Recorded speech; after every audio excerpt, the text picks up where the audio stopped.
10వ తారీఖు second Saturday ఆ రోజు అయితే వచ్చిన చిరు వ్యాపారం ఉంది, అది నేను నడిపించుకుంటాను.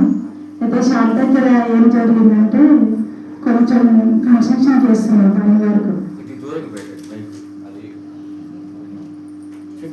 పని చేస్తుంటే అది వైరు కొంచెమే మడత పడ్డట్టున్నది. అయితే నతాన్ని నీళ్ళుండి వైరు షాప్ అని అంటే నేను వైరు షాపానికి పోయినా కరెంటు నన్ను అట్లనే పట్టేసేది. స్పాట్ డెడ్ బాడీ అవుతుంది. అప్పుడు మా కరుణ మా చిన్న పాప నా దగ్గరనే ఉంది. ఎందుకు ఆమెకు పడగానే ఆమెకు తగిలంగానే మా చిన్న పాప వచ్చి కర్ర తీసుకొని వచ్చి అక్కడికి వైర్లు తీసేసింది. దేవుని కృపను బట్టి నేను బ్రతికిన.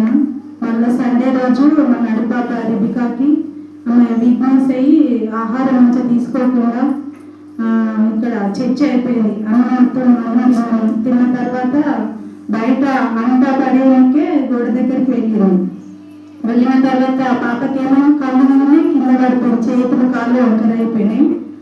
దేవుని కృపను బట్టి ఆ బిడ్డ కూడా ఎలాంటి హాని జరగాలి అంటే మా పాప ముగ్గురు హాస్టల్లో ఉంటారు.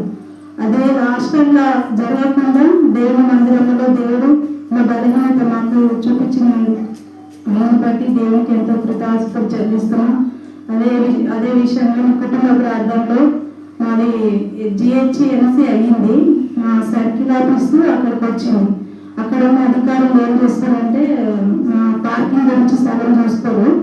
అంటే మా హోటల్లో ఉండడానికి ఇప్పుడు కాదు, 23 years అవుతుంది. ఫస్ట్ మా అక్క నడిపించింది, ఆమె కొంచెం ప్రాబ్లం వల్ల నాకు ఇచ్చేసింది. అయితే అక్కడ షాప్ని ఎవరు ఏమనకుండా మీ కుటుంబ ప్రార్థనలో ప్రార్థన అనుగ్రహం చేయాలని కోరుతున్నాం.